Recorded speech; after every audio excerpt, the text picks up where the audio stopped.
Hi, and welcome to Sixcess Stories. We are your hosts, Kristina and Eric Ozarowski. And this is a really special episode where we have taken some of our favorite parts of this past year of having our members of the 6 Degrees community. This whole podcast is about getting to talk about real stories, real life, just the way that we connect with each other, the way that connection is important to our lives, the way that leadership shows up for each of us. And so this is going to be a bit of a compilation of those little moments from each episode that we got to record this year. You know, when we started this podcast, the idea for it, I think, with all the episodes it's about 30 of them. Mm-hmm. And I think the time that we've got to sit down with our members has been so special. And then hearing back, like the little clips and the highlights was fun to just kind of relive it a little bit. And there was so much more that we could have included in this, and to fit it onto a CD is kind of hard. Yeah, it is hard. And I don't know if you're listening to this, there is a CD that exists and it does work. So whether you're listening to this on Spotify and the playlist or the CD, from the bottom of our hearts, thank you so much for listening to this in any capacity, for all of our guests that came on and that were part of it. This has been one really consistent things that we've done for 6 Degrees and that we're super excited about for going forward. So if you haven't been on here yet, we hope you'll join us. If you're a listener, we thank you so much for being on this ride with us. And hopefully, whether you've listened to 10 minutes or you've listened to every episode, hopefully you've gotten something. We know we have stories of people that have heard it, and ideas and have sparked, and connections were made and dots were connected. So I think in so many ways this project has grown into something so much more than what I could have imagined. So thank you for being part of 6 Degrees, for enjoying or being part of this ride. And I'm excited for next year, and cheers to all the successes coming for all of us. I couldn't agree more. And I appreciate so much those who, like you said, have been on here and have shared their story. And I have had so many people tell me how they've connected to somebody personally because of that. And so it means a lot.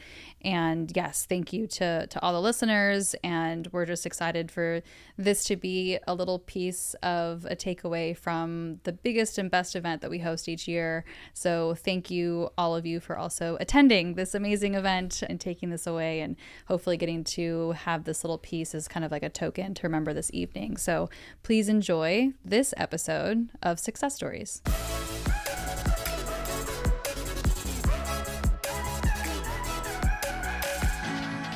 The goal isn't to make money. The goal is to help people. The money will be there if you're doing the right things for the right people for the right reasons.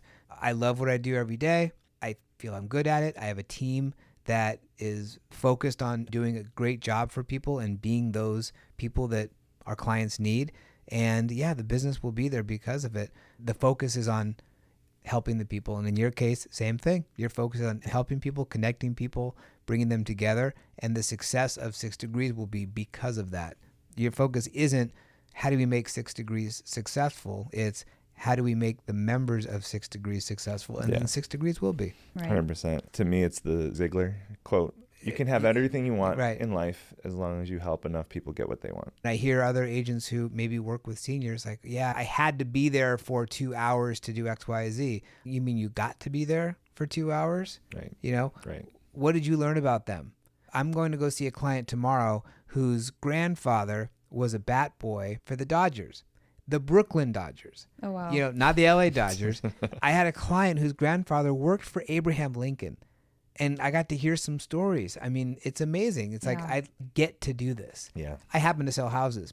This is a conversation that we've had in some of the leadership side. Do you even sell houses? Right. Am I actually selling anything? No. Or am I, whatever the version of dreams is? I'm helping a client make the transition to the next chapter of their lives. Which is way more impactful. And I know from talking to you, that's how you think about it. Right. It's a mindset shift. Yep. It's the same thing that we're talking about with, it's just a reframe of, no, I don't sell houses. Right.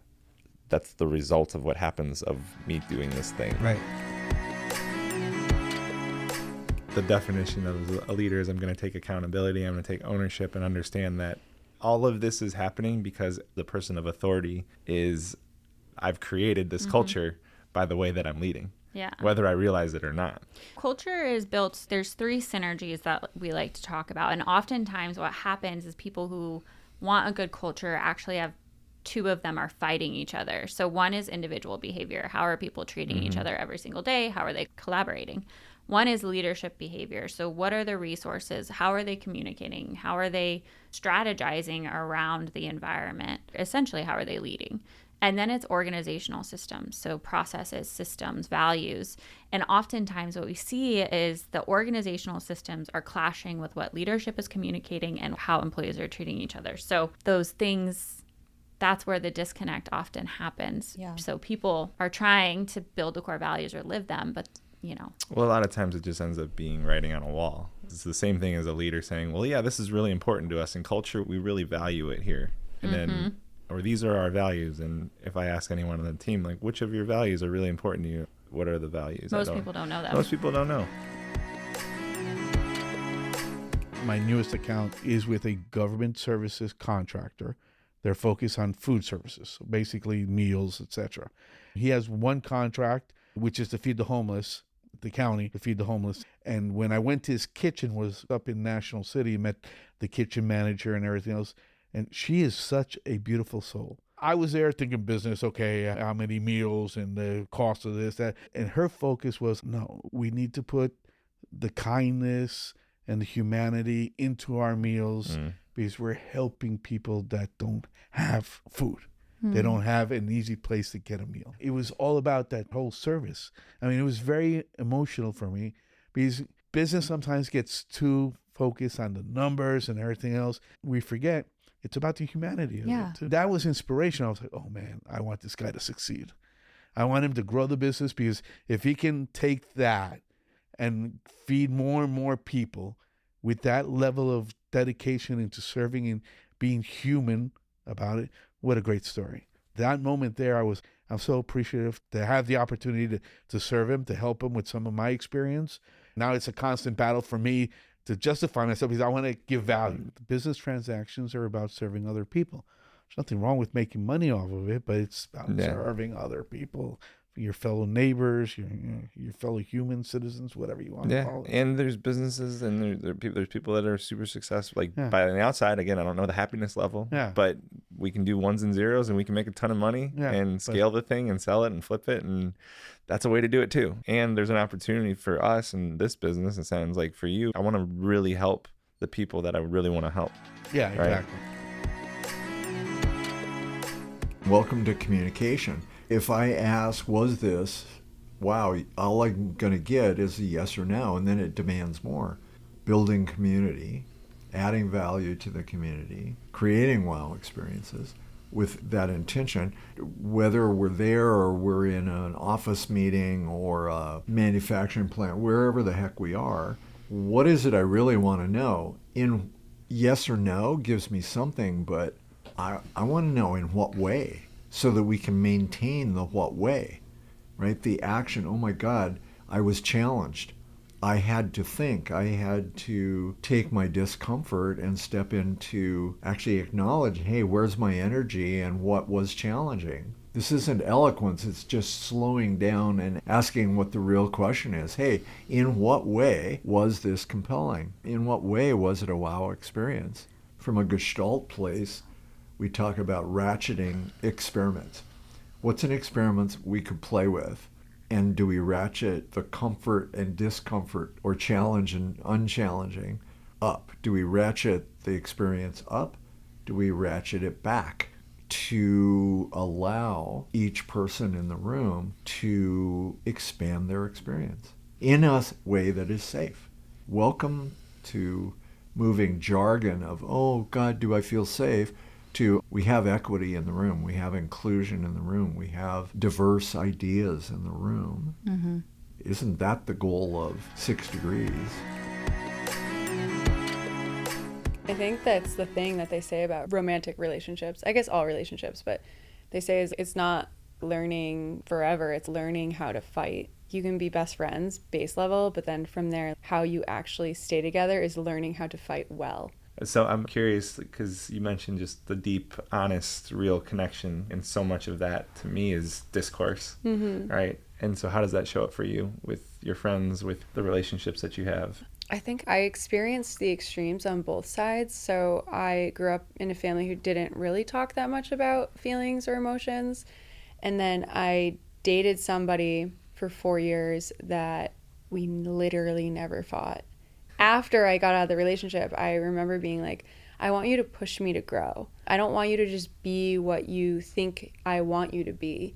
I want you to be you, and I want me to be me. And then I want us to like help each other become better versions of ourselves. And if no fighting happens, and if no hard conversations happen, you're just really just standing still. For me, if you're not growing, you're dying. It's something I really value. And so in how it shows up in my relationships now is I challenge people. I'm very, if you ask any of my friends or family, like I'm pretty confrontational, not in like a negative way. Yeah. I'm not trying to pick fights, but if something in the energy in the room is off, I'll be like, what's up?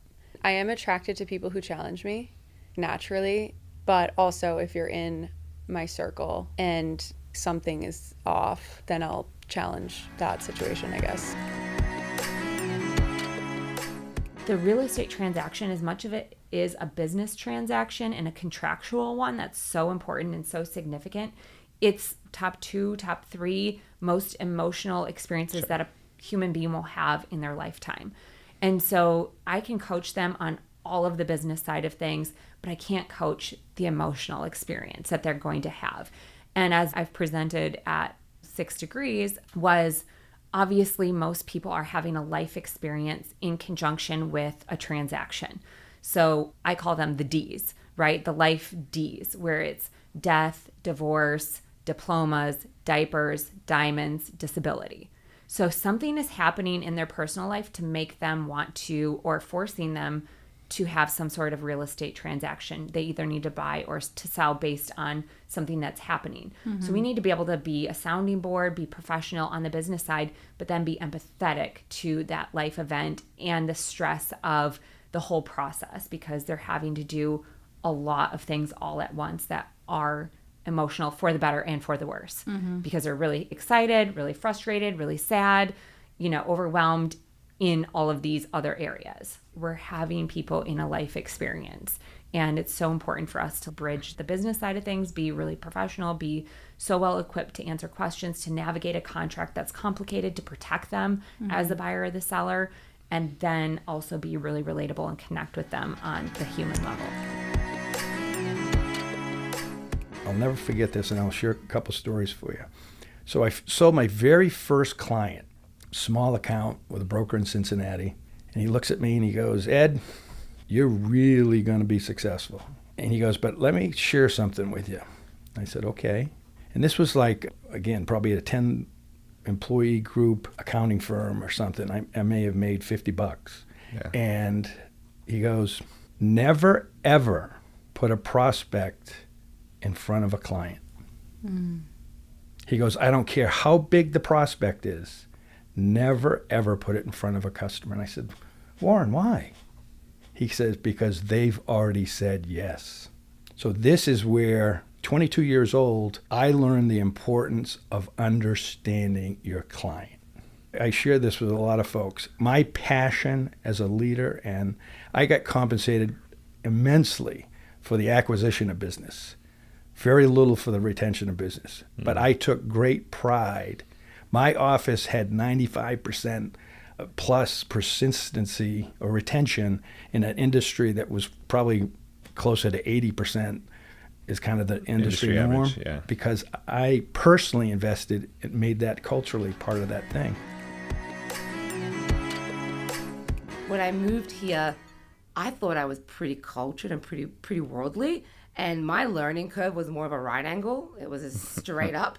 I can't believe how much I changed in just 12 to 18 months after living away from my parents.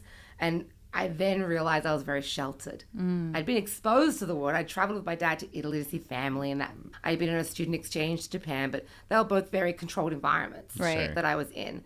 It was very character building. Yeah. You know, and I've almost gone now to the full other spectrum where I'm like, I don't need help because I've had to do so many things on my own. But sometimes we always do. We just get too prideful to ask for it. But whenever I go back to Australia now and I see my family, I'm like, this is where I came from. And I still find it a little bit, not small-minded, but just closed off. Australia is a special little bubble. It's really important that I've had to teach myself is that whenever I go back to Australia, not to impose what I've learned just immediately, because you can live quite happily in that bubble. And there's nothing wrong with that, provided that you're okay with, I guess, learning when it's required. Yeah. Right? And being okay with that education standpoint. But the first few times I'd go back, I definitely was just a bit of a brat. I'm like, you don't understand. And the world is a big place and you've got to go. And now I'm like, no, you know what? If you're happy here doing what you're doing, there is nothing wrong with that. Yeah. There is nothing wrong with your lifestyle and what you've chosen to do. And people have different needs. I've gone the complete opposite end now where staying still is impossible. Where I'm at right now and where I've been working so hard to get to this point is that all that really matters is my vibration with myself internally, setting it with an intention of I'm vibrating at a high frequency today, and that is my choice. And then letting go of control and letting things come to me, more of like a magnet mindset than me chasing after opportunities. So yeah, you got the ball in motion. It did take some effort to get the seed planted for Startup Sales Shop. But even when I look back at everything that fell into place, or sometimes they call it filling in your grid naturally, when you just kind of let things be. And I didn't really need all those moments that I worked hard to get this or that. It's usually when I work hard to get that, I'm pushing that away. And if I just kind of chill a little bit and sit back and relax and take a breath and focus on my inner space, things just kind of come to me. Those people that have come into my life and the moments and opportunities and contracts that have come into my space without me even trying, that have moved the needle the most. I'm going to give you guys an example. I was working with my coach on making more space just for myself during the day instead of feeling like I had to do stuff. Instead of answering emails or whatever, read a book or whatever it might be. So she gave me a reading assignment called the 4 Agreements. 4 Agreements, Okay, yeah. cool. So a lot of people know about the 4 Agreements. So I was reading this book. I had this weird mental block of you should be doing this or that or answering this email. I was sitting at the university club in one of the dining booths, and I took a chance and I said, how about you table your brain for a second and just don't listen to that little voice in your head and listen to your heart telling you to take some time for yourself because you're exhausted. I started reading. The guy next to me, who's now a client of mine, was picking my brain about what it is I do. I told him that I help folks get noticed on LinkedIn. And he's like, well, what kind of businesses? I said, primarily insurance, but we're industry agnostic. And he kept asking me questions. He goes, believe me, I'm asking these questions for a good reason. And at the end of our little talk, he goes, so I'm running an insurance agency out of Coronado for IOA, leading insurance broker guy. And he goes, I need exactly what you just told me. He goes, sign me up for the highest package. I'll have the signature. Like, and I'm like, are you fucking kidding me? So are you seeing that shift of your clients hiring less people or even your own company? No, I think people, you have to, right? If you're going to scale, you have to. But there's more thoughtfulness around the hiring process. I've been to Rudy's trainings and all that stuff. The hiring process is key because you're not just hiring for skills. And I think a lot of times before, people focus on, okay, let me look at their resume. Do they have the skills we need? Let me ask those questions around skills. But there isn't always been a focus on, well, let me see, do they going to fit in the company culture? Are they going to fit in with everybody else? Are they going to feel comfortable? And was it going to be like managing this person? Is the person that I have slated to manage them, are they going to be a good fit? So I think just making sure that you're looking at that hire very holistically so that it just makes for better retention, just employee engagement, and you don't get sued. That was a really big thing when we started doing the interview process, and I'm so grateful for being in Rudy's training because I was able to identify like the Cartman's drama triangle and really hear that come through in certain answers. And so being able to identify that in the interviewing process was huge because it made me realize maybe I just like this person, but why do I like this person? And is it for the reasons that are going to help the overall goals of the company? Or is it more because I like the person and I want to be their friend? Or what is it? So yeah, the hiring is so important. It's going to have a huge, huge, huge effect on the way that the company's run. So if I can hire really well, then I should be setting things up for success. Yeah, everything else is easy. Yeah. Usually, for the most part. Why do we hold what you do for work in such high regard? I remember having this conversation with my mom when she retired. I said, hey, congratulations. How are you feeling about your next stage? She goes, well, what do you mean? I'm like, well, I mean, we all kind of wear these hats or these labels in our life, like insurance broker, you know, big brother, father, boyfriend. And for, at minimum, 8 hours a day, Monday through Friday, you wore that work title. Now that work title's gone. And you have those 8 hours a day, Monday through Friday, where you're not that now. What are you going to do with that time? It becomes such a big part of your life. Well, identity, right? Yeah. Your identity. It's part of our identity. It's why professional athletes, when they're done, and most of them are, the average NFL player plays like 4 years. For their entire life leading up to that, even if it's a 4-year career, that's all everything I did was prioritizing this identity and this thing. There was a press conference, and Scotty Scheffler, #1 golf player in the world, he goes, it's great that I win these major championships, but you feel good for about 4 minutes, and then it's all right, what next? On to the next one. Yeah. Hearing even someone at the height of their respective field essentially say, it's about the journey, it's not the destination. Why don't we hear that message? That's a really valid point. Why can't we hear that message? I think that's the practice of trying to be as present as possible and practice those moments of gratitude and just be living for the now that's happening, because yes, it's great to have goals.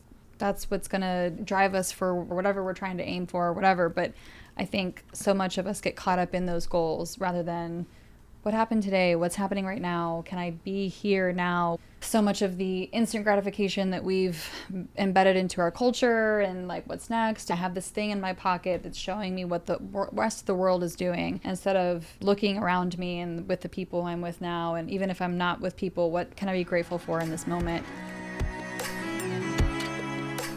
I've been doing a lot of introspection and all of that over the last couple months. And one of the things I asked myself was like, if it could be the way you wanted it to be, right? Or if everything could be the way you wanted it to be, what would that look like? Yeah.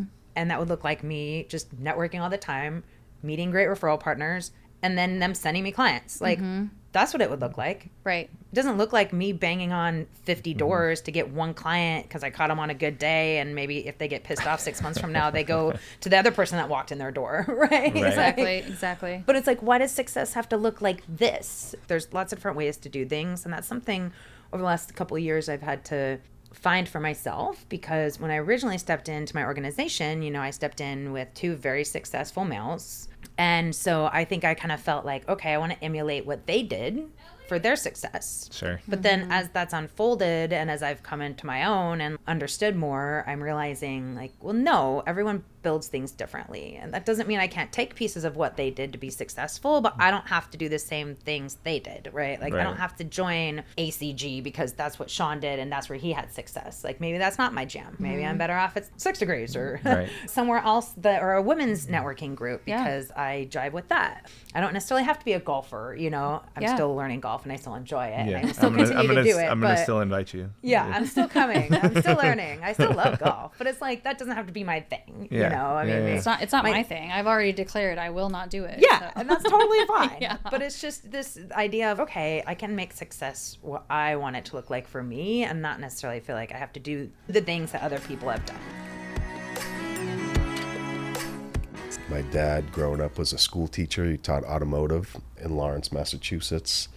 And before I moved, he gave me a piece of advice that didn't resonate with me until I found comedy. And he said, if you like what you do, you never work a day in your life. And I sold cars, I flip burgers, I work construction, and it never clicked what he said until I walked into a comedy club. And I said to myself, if I can do this every day for the rest of my life, this is what I'm going to do. And from there, I elbowed people out of the way, and it just happened fast. I mean, that's over a span of 20 years, so I guess it didn't happen fast, but it took me here today. Well, I believe you shared that you're not someone that's interested in getting up on stage and actually doing comedy. So why do you love this business so much?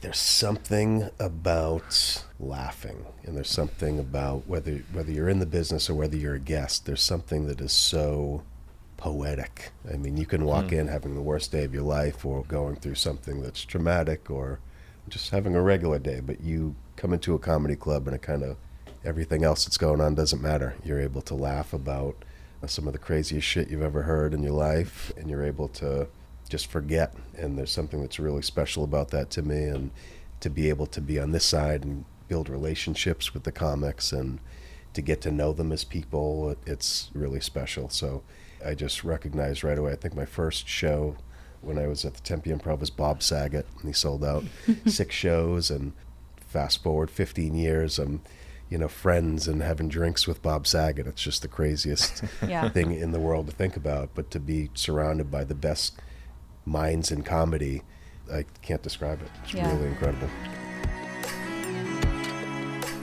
We've had a therapist go all the way through in our trainings, and she got extremely upset that she wasn't taught these materials. Because for those that don't know, NLP is a therapy-based model. Basically, Bandler and Grindler in the 70s created NLP because they recognized that talk therapy doesn't work. Okay, you can know that you have a problem. You can know where the problem comes from. You can talk circles around the problem. However, knowing about the problem, having the awareness of the problem doesn't actually shift the problem. Well, I'm sure you're familiar with the studies about how therapy and me just talking about the thing is actually this cycle of perpetual stuck in talking about the thing. And it doesn't get solved because I'm actually talking about the problem. And at a certain point, all I'm doing is talking about the problem, and my world is the problem or the problems. Yeah. We talk about in NLP, we don't ask why. It's funny, I get a lot of kickback on that. Okay, I'm not saying that why isn't important. Instead of asking why, we ask what's the purpose. Because when you ask yourself why, you tend to get a story, you tend to get reasons, you tend to get the problem, right? And if you just keep dwelling in the problem, the easiest way to explain it is if we were going to, let's just say there's a tree in your front yard that you don't want anymore. If we're going to pull the tree out, it's going to be a heck of a lot easier to pull the tree out of the ground if the roots aren't very deep. Every time you talk about the problem, the roots just get deeper and deeper. It's going to be really freaking hard to pull that tree out of your front yard. So we ask what's the purpose, because every behavior that we deploy has a purpose. Sometimes when people hear that, they're like, my sabotage doesn't have a purpose. It does. In what way is that serving you? What's its purpose? How is that serving you? We need really sound business strategy and leadership skills and tools and framework and all of these human skills, but we also need to operate in a way that is sustainable and that brings all of our wisdom to the table. And so I talk about this mind, body, heart approach where we are using all of our centers of intelligence, right? Our brains, our emotions, our bodies, our instincts, and guiding leaders through experiences where they're actually like getting a felt sense of what that's like and feeling like it's a transformation that happens. Interesting. Yeah. I mean, so much of what we believe, there's only one of me. It's not severance. Yeah. There's my split between my personal life and my professional life. It's all me. And how I show up in one is actually connected to how I show up in the other. 100%. Right? There's only one of me. There's only one of you. And we all deserve to live whole, fulfilling, meaningful lives. And that means our families and our health and our personal hobbies and interests and our careers. All of it's important. Our faith, our community. So how can we bring that into the conversation? Because if you're a leader, you're leading all of these parts of your life. Right. And you're also, as leaders, a role model. People are watching you. And so when you walk your walk, other people learn how to do it. They see what it looks like. It gives that permission and it shifts the model. So I feel really passionately about that. And I think my own experience of being on the other side and feeling very under-resourced, burning out, not having support also really fuels me to give people the support they deserve. Yeah. Because it's such a game changer.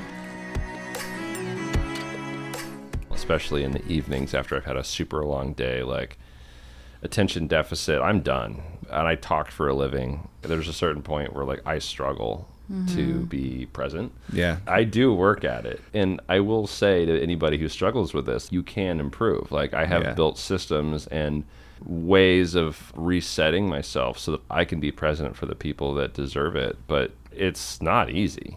Do you have an example of something that you could share that was helpful for you? Yeah, I mean, the biggest one is to set the intention ahead of time.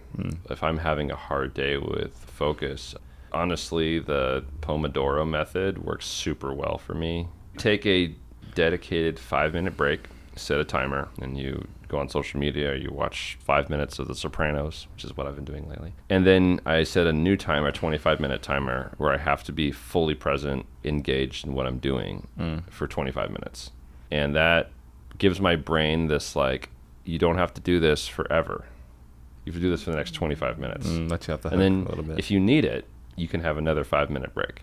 Okay. And sometimes at 25 minutes, I'm like, I need to take a break. And my wife knows if I'm really struggling that I'm doing this, and she'll be like, go take a break. I'll see you in 5. But there's other times where like after 25 minutes, I'm back in the zone. And that's the funny thing about attention deficit is that it can be a superpower too, because when I get hyper fixated, I can go for like hours. I mean, I would say it is a superpower, right? When harnessed and when understood, and when I figure out whatever works for you, right? So there are times where like I'm good, and then 3 or 4 hours goes by, and then I'm falling off the wagon again, and then that helps me get back on without losing 4 hours of productivity. What's the most rewarding part of the last 24 years for you?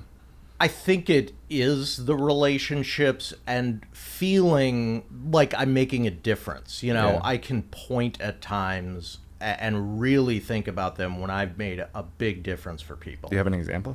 I mean, the easiest examples to relate to are a couple times when I've implemented pretty big life insurance policies and then somebody dies. Yeah, sure. And, you know, a lot of people don't want to spend money on life insurance, but I will tell you, when somebody dies, I'm the only one showing up with a check. It's not the thing to say, I told you so about. Yeah, it's not the thing to say. It's definitely not. But you show up with an 8-figure check to a family in mourning, and it makes a big difference. Yeah. But there's a lot of other things. Many years ago, I had a client, and they received an inheritance. And they called me one day, and these people also made a good living. It's not like they were struggling. And they called me one day. They're like, we keep running out of money. I don't know why.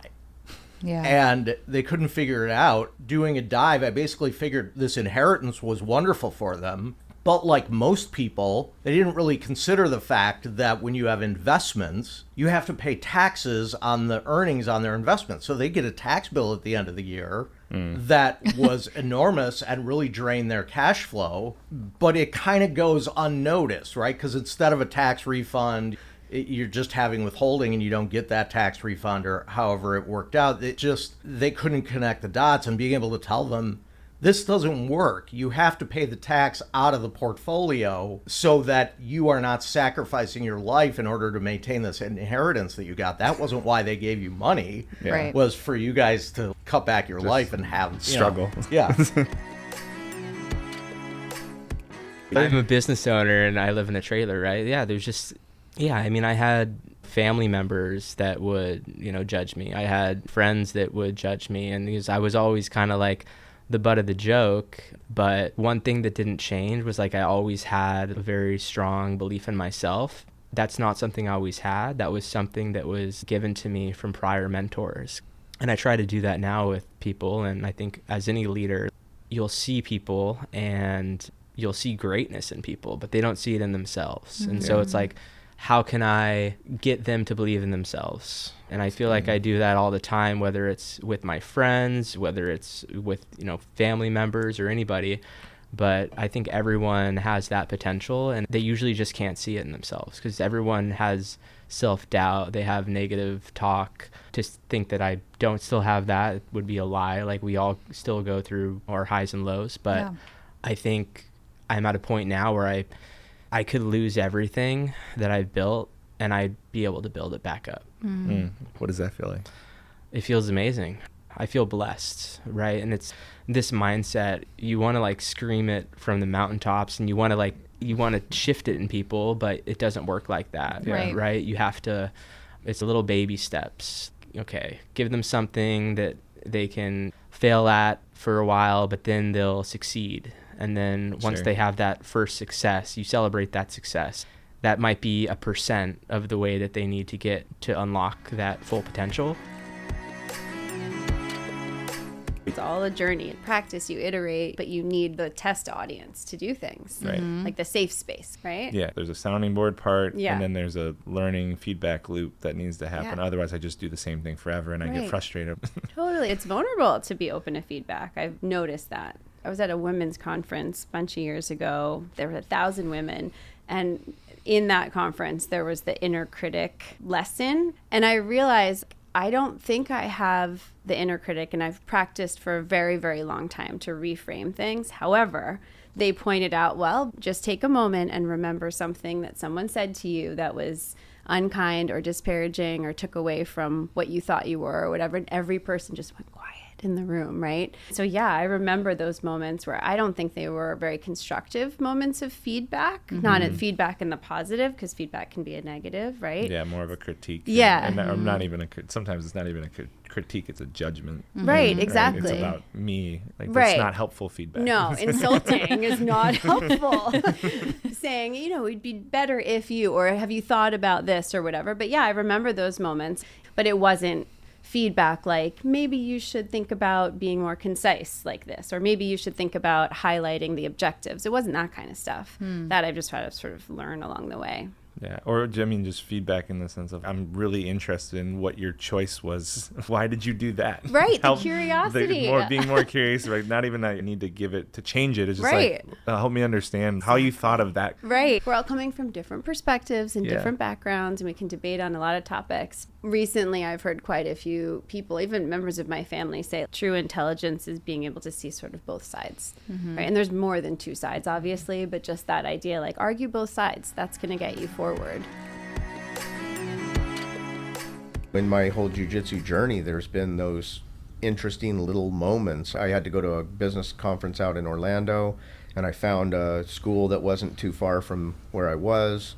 So I called him up, hey, is it a problem if I come as a guest? And he's like, no problem. Is there a guest fee so I can bring money? Nope, no guest fee, just come. Happy to have you. Okay. Yeah. So I got there, and the level of welcome that I got from every single person who was there was incredible. And I was thinking about it, and I go, I need to be like that at my school.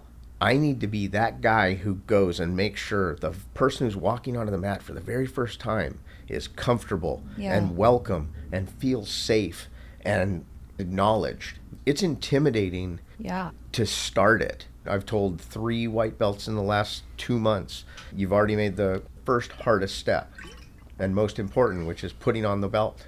Yeah. You put on your white belt, you're ahead of so many people. So what you described when you visited Orlando and the welcoming piece, because that resonated. I don't know if that landed for you, 100%. Kristina, but I love the community aspect. There's so much of the heart of that, of what we're trying to do at 6 Degrees. Because it's scary, right? What you're talking about is someone who's stepping into something that they've never done before for the first time. So it's the same thing in a professional setting, right?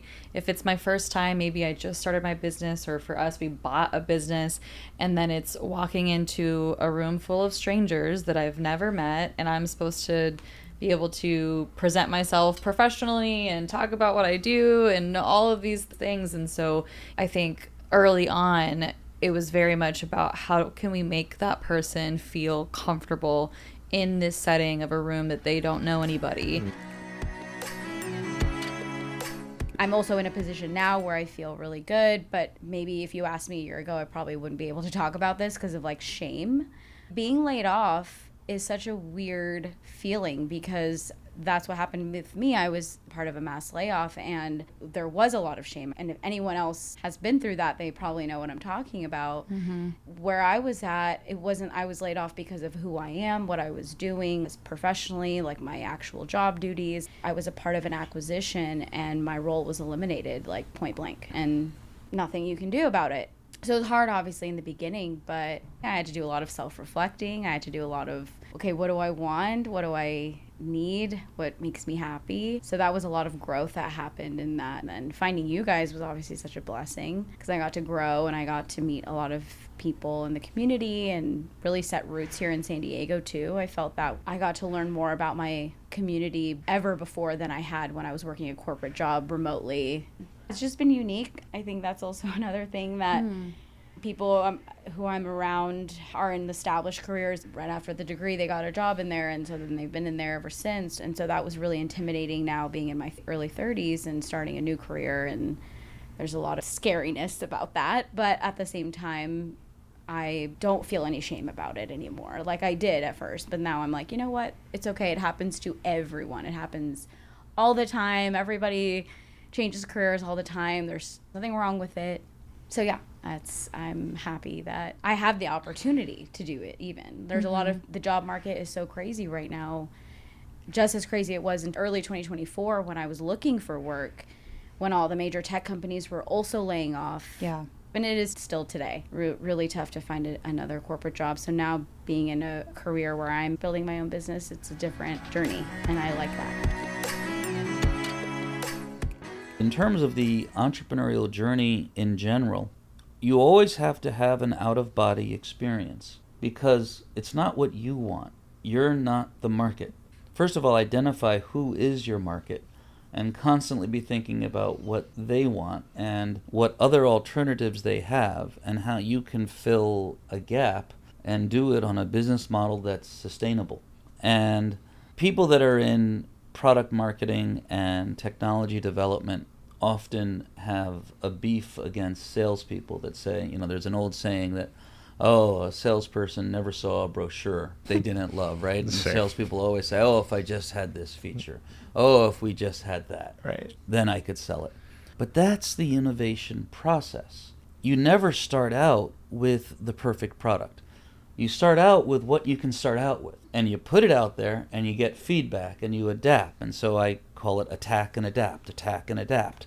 And I'm borrowing from a book that I've become enamored with, but the metaphor that this book uses is that torpedoes are on a constant feedback loop. The torpedo doesn't know that it's going in the right direction. It gets feedback. It says, okay, no, turn a little right, no, turn a little left. But it can't get on course standing still. Sure, so constant It course. has to constantly be moving forward and then be open to feedback and adjust course as it goes. Yeah. The other piece that's relevant is that businesses like torpedoes do not have an unlimited amount of fuel. So you got to hit the target before you run out of gas. So, job one of the CEO is don't run out of money. That's the restraint within which you have to be creative. How would you describe your relationship now with external validation? I've come a long way, and it's still a work in progress. Always. Yeah. I think I have to consistently be checking myself and say, am I doing this for me, or am I doing this for somebody else or for the likes? And especially as I was kind of sharing with Eric at our last growth group meeting about wanting to be more visible on social media and wanting to share more video content, because I love doing videos and I love being on camera, and there's something that's kind of stopping me from fully leaning into that. Partially kind of some imposter syndrome stuff that we got to, but I just am working through, okay, I think the biggest fear is negative comments. Yeah. And that's what I still have to learn to be with, because if you're going to be visible, you have to risk being disliked. That comes with it, and I think that's okay. Not everybody's going to like you. Not everybody's going to love you, and the people that do love you are the ones that matter, and that's who you're going to make a difference Well, I was for. going to ask if you unpacked that at all, because I think from the outside looking in, Paige is someone that loves doing improv. You opened this conversation with, if there's not a stage, I create a stage. Right? Yeah. If someone like that is feeling a certain way about putting themselves out there on camera, who am I? Right? I think there's a lot of power in you just kind of owning the fact that, I'm still afraid of the comments. Yeah. If that's the thing, right? Yeah, totally. It's so hard. I'm envious of my kids' generation that they really have navigated how to put that into place. Like, not doing it. I would never say that. I would be like, you just do it. You just do it. It's crazy to me how they've really wanted that work-life balance, and I think it'll be a huge change in the workforce when all those kids are finally in and some of us are moving out. What that's going to be like for them, because I know my generation definitely, they're lazy, they don't do anything. Are you kidding me? But it's not. They have a different appreciation for what work should be. Well, I think there's a different definition of what hard work is, right? If I ask you that versus if I ask your sons that, 100%. like, I'm going to get a very different definition. Most people in your case are going to say hard work is I'm going to do what I need to do to get the job done. I'm not going to question it. I have to stay late. I'm going to stay late. But I'm going to do whatever it takes to do the job. If I ask someone in their 20s, hard work is going to be the things that I don't like to do at my job. Right. So it's, I don't like email. Email is hard work. Right? And literally, like, someone like you is going to laugh at that and go, that's not even my job. Why do I have to do this? You have to answer the email that comes in or the Teams message or whatever. It is interesting to see the difference of how much the pendulum has swung the other way. They're very efficient at the way they do things. I'm always very surprised, and I shouldn't be, because it's like, oh yeah, that was actually a better way of doing it. You know, so you just, it's an eye-opening experience, or what they call those aha moments, where I'm like, wow, I am doing it wrong. And you're right, we did everything without question. There was no discussing it. We were told not to question it. And thankfully that has changed. People question a lot nowadays, and they ask questions. And I think you have to do that. How has that been for you and your husband now? I know you said you complemented each other in some of the ways that skills that he had versus what you had. Yeah, so that's true. I mean, we definitely play off each other that way. Things cross over frequently as well, which is great. It's really amazing for us, we talk about this, to have a partner that understands what we go through. And instead of someone that's not in that field at all and has no idea what it's like, we can really understand what each other is going through during certain seasons or with certain client or whatever it is, projects or whatever. We have very different work styles, and he is more like, play my guitar, working on this song. You hear the song over. He writes music, so it's over and over and over. I can hear it. It's like I have to close all the doors. Oh my gosh. But then when he's focused on his work, he gets done so fast. I don't know how he does that. I can't do that. I'm more like, I get up at 7, I'm on it, I'm working, and I work really, really hard and focus. I don't like to be disturbed, so I work in silence. It's really quiet my environment. And then when I'm ready to take a break, then I want to hang out and talk and chat. But in between that, I'm just really focused.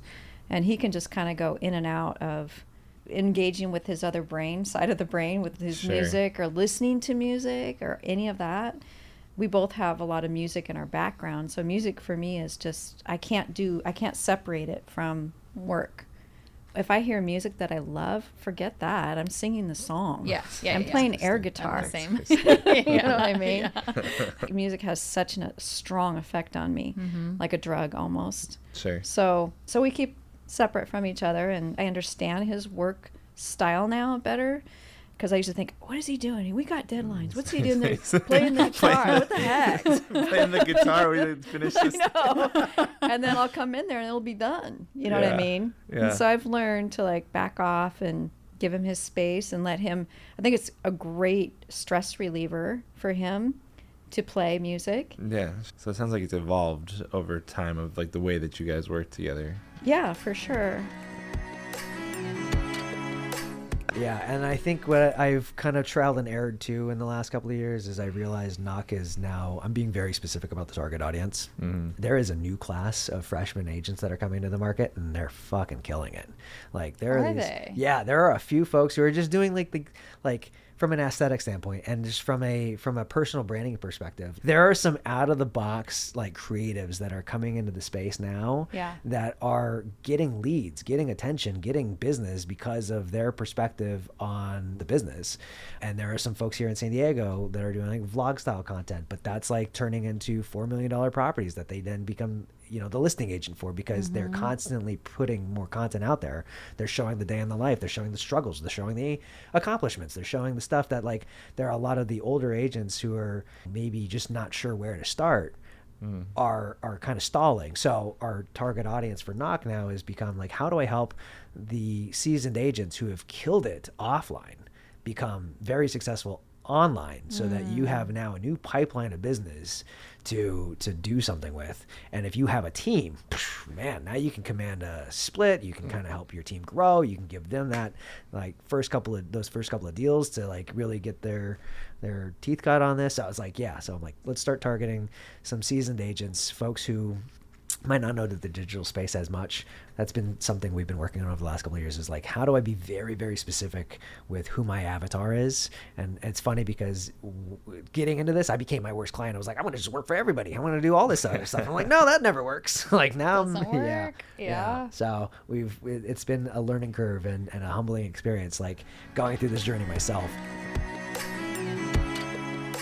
What have you learned from a client relationship standpoint to build trust faster or effectively? I think I would say like the number one thing is to be authentic and real. For example, if you can't serve somebody, let them know or bring that up sooner. If you're not the best fit for whatever reason, then you might have another person that you might refer them to. So don't try to push things, don't try to sell things that you can't really embody. And I think being embodied is a big part of it too. So if I'm really listening to you right now, I'm present. I'm not thinking about my inbox. I'm with you. And I think that's a big quality of building trust and intimacy also. And so being able to do that with people in real time, I think obviously some of it gets tested out and you deepen a relationship over time. And then you're able to actually help them with problems and challenges. And they see how you work with them in that. And that's obviously going to deepen trust. I think having curiosity is a big part of it too. Sure. Because it's my ability to just suspend myself in a way and like really be here with you and listen and be curious about like, where does the next question want to take me, and learning what is it to get your world. So what does it mean? What does it take to get your world, and how you see things and why that's there and how the world occurs to you, and it's like getting curious, like, oh yeah, I see how you saw that. And it's a great way to merge with somebody in an authentic way if you can do that. So I used to be part of a group of life coaches that would teach those kind of things about authentic relating and how do you get each other's world, and like even exercises you can do around that. So that was very helpful in what would play out in business later on. Yeah, I was going to ask if it was intuitive for you or if it was a skill that you sharpened. It sounds like probably a little bit of both. I would say both. Yeah. I think I had some of that naturally, but I definitely learned how to build that skill. Active listening, presence, curiosity. There's actually skills you can build in those ways. What is your definition of success, if you're willing to share? Yeah, so my definition of success is to be in a position to be able to provide for my family, even if no one else can. And by the way, my husband absolutely does. So it's not like it's something that is being calculated, but to be in a place where I can provide for them, but also maintain my relationships, in not only with them, but with everybody. So in other words, I don't want to be married to a job. Sure. I want to be married to my work. I want to be married to my husband, and I want my kids to know their mom. That's kind of the vision I have for us as a family, is just to stay as close and as just to remember the humanity of our journey from here to them, my kids being adults. As long as I can keep that at the core of what I'm doing, and being able to provide just enough to make sure that everybody has their needs and maybe a little bit of their wants, I think that's success for my family. But my professional life is important to me, of course. It is what I would call the means to the ends with my family life and maybe my personal. But I love what I do because I have wonderful relationships because of it, and I'm actually able to do good. I'm actually able to help I think, people who are in maybe one of the most miserable points in their life and take their hands and show them there's light on the other side. Let me take you through the darkness. And that's a really special thing to do. And then for me personally, I mostly just want to make people proud of me. I guess maybe I'm always trying to make my dad proud of me in a way, even though he's not here to really recognize it or see it anymore. I've been pulling from a system in a way. And at this point, I want to give back in a way that everyone can kind of know that I was not a net negative, that I want to pour myself back into my community. And at least when the day comes when I can no longer do this anymore, that I have brought myself, my ledger balanced in terms of what I've contributed as a person back into my community.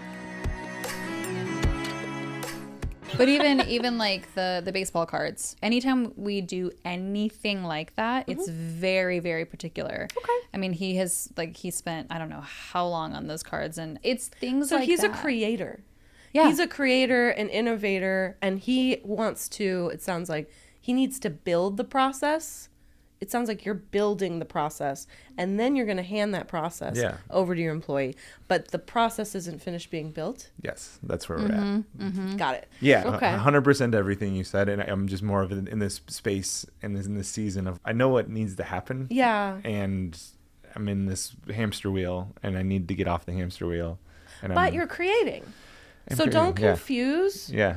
Like, you are, as an entrepreneur, we have like the visionary, the manager, the technician. It sounds like you're working on the visionary part and you're creating process. So don't confuse that with being the technician. Sure.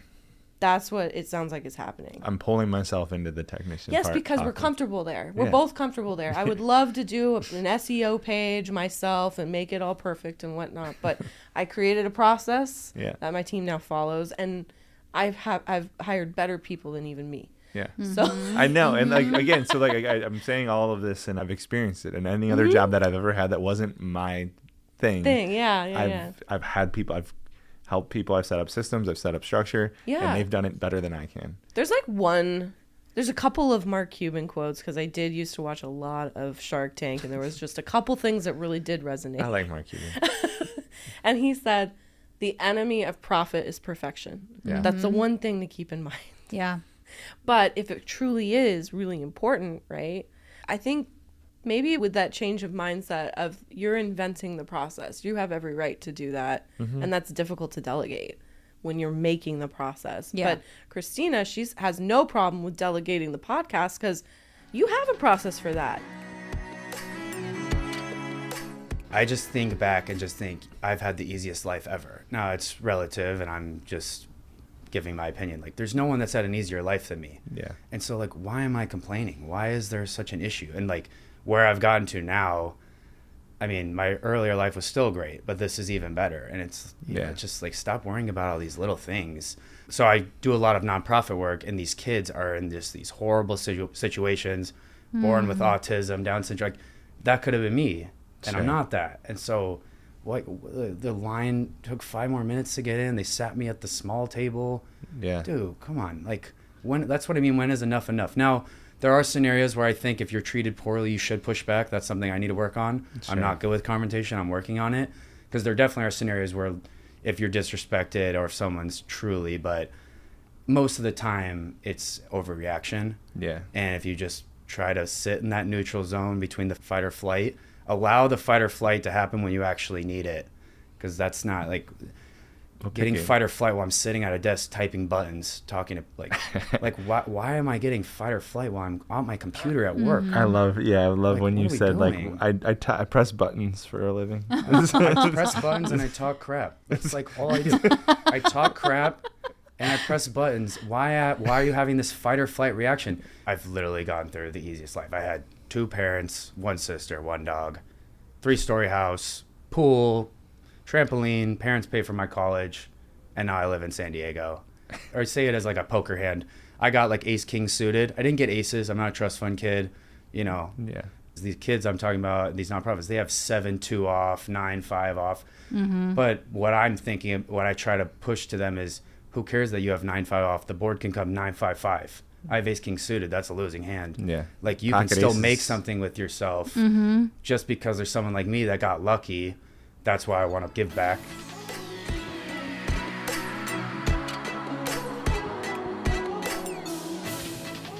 Okay, so this is a special and unique deep dive because it's not necessarily about one particular episode. It's about a highlight reel of all the episodes from this year. I'm curious if there's anything that you have as a big takeaway from listening to these clips. My biggest takeaway from just listening back to just the clips, right? So you picked the clips, so I just was like, I just listened. Valentina and I picked the clips. So Sure. she did a lot of work on this, and so thank you, Valentina, for being a total rock star. Thank you, Valentina. We appreciate you. I'm excited to have you back. My biggest takeaway was that we have some really amazing people that are part of our community, and the clips were a really good reminder of some conversations that we had. It's been a little bit of a blur of like we've done a lot of these. Mm-hmm. And it was fun to just hear like the snippets for me. Yeah, I think there was so much. I actually am crying because when I listened back, some of the things that I wrote down. Well, let me take a second. Yeah, you should take a second. Let me take a second. You're leaking, Amor. And recoup. Ugh, I'm such an emotional human. It's good. So much of what I wrote down when I was listening to these snippets was just like, holy shit, these people, they care so much. They're so passionate about, not even just about what they do for a living, but just like about their families and their loved ones and the people in their lives and the way that they're having an impact. And I mean, I kept writing down things about like, oh my God, like our members are so strong. They're so introspective. They work on themselves. They're so smart. They're being so vulnerable. Like everything that they were sharing with us. And it was just so touching and so moving to know that we have this community of such incredible humans. Yeah.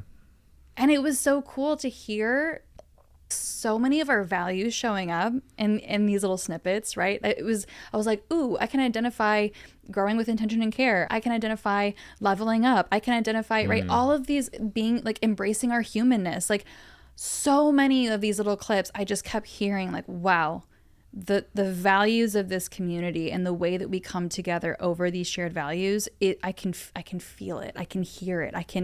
The energy of that came through as I'm listening. And that was just the coolest thing. Sure. Yeah. I didn't really have that lens when I was listening back to them. And now that you say that, yeah, there's a very clear through line of so many of those, just the 2-minute clips where, oh yeah, this value that's being reinforced here. Yeah. How cool. They're alive. They're alive.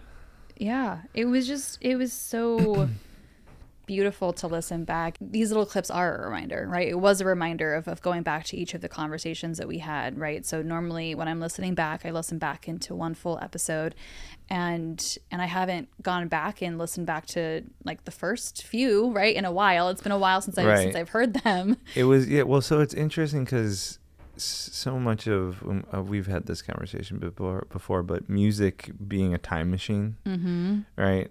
And how music is the one thing that can take each of us back to a place and to a time, and there's a memory there, right? Concert or something's playing, right? Like there's so many just experiences tied to music, and it becomes this time machine, time capsule thing. Right. And so when I was listening back to these clips, I remembered more of the episode, not just the clip. I remembered the different threads that kind of got pulled. And so my brain would go off into all these. And then it was like, oh, shit. OK, there's the next one. I was like, wait. So there's a little bit of a whirlwind after like being in that room and kind of reliving parts of those conversations. Yeah. Right. That was interesting to me. Yeah, it's really great. And I think you're right. So for any of you listening and for any of the small clips that you might have heard that got drawn into, I mean, there's just so much more that we could have easily included from these episodes. I mean, it's really hard to break it down into basically under 2 minutes for every single person. To fit this all in a CD, which was really fun. It was a really fun project once we had the idea, and I was like, all right, this is cool. So any of these episodes, I mean, they're so filled with so many nuggets, so much learning, and just so much opportunity to get to know that person better and get to know some of the deeper parts of kind of what we're all living through, right? Which was the whole point of creating this safe space for people to really share about who they are. So I would just highly recommend however many of these smaller clips that for each of you who are listening that resonated with you is go listen to their episode. And we tried to make this really easy as far as even the playlist, and they're all on this playlist, so it's hopefully easier to kind of plug into one of them and listen to the ones that really resonate. Yeah. Is there anything else? Of course there is. Maybe for the people that haven't heard this before, the way that we end all of these is with a hearty "put her there, bub." Put her there, bub. Put her there, bub. And I don't know why we do it. Well, okay, this could be the episode of revealing it. Honestly, it was just one of my little drunk phrases. One night, it came out. Are you going to take credit for this? I think I created it. Are you insane? What? You think you said it? I think I said it and you thought I was crazy, and then you took it and then started saying it. Wait, maybe you're right. Hold on. Come on. Wait, now I have to go back and hold on. Wait, did you say it? And then Yeah, where would you have said it? So I took it. It was in the living room. With the scissors. With the coffee mug. And Sophie the dog. Blame so. No, okay. I do remember specifically it was in the living room. Yeah. Okay. Maybe you made a gesture and then I said, "Put her there, bub." No. I said, come on. I said, "Put her there, bub." And I'm pretty sure I did the gesture and you thought I was crazy. Okay. Well. But we'll never know for sure, but that's my story. I'm going to stick to it. I'm pretty sure I came up with it, but part of it, for the origin from it, for me, was more like it's a Wolverine, like the X-Men. Like he says bub, like bub is part of his thing. Oh. So it's not "put her there, bub," but like it's like bub is in his like lexicon. I didn't know it was an X-Men reference. Yeah. Not that I don't like X-Men. That's fine, I guess. Yeah. So unless you have a version of that you can share, like that's why I think I came up with it. It's a Wolverine thing. Well, now this is interesting because we both think that we were the origin to this. You have a lot of credit on a lot of things. I want this one. Okay. You can have it. I'll fight you for it. You can have it. I still have. Can we put her there, bub, on it? Well, I still have. Thank you, baby. Thank you, baby. That one's mine. That one is yours for sure. All right, bub. It's all you then. It's all you. I'll give it to you. Put her there, bub. Put her there, bub.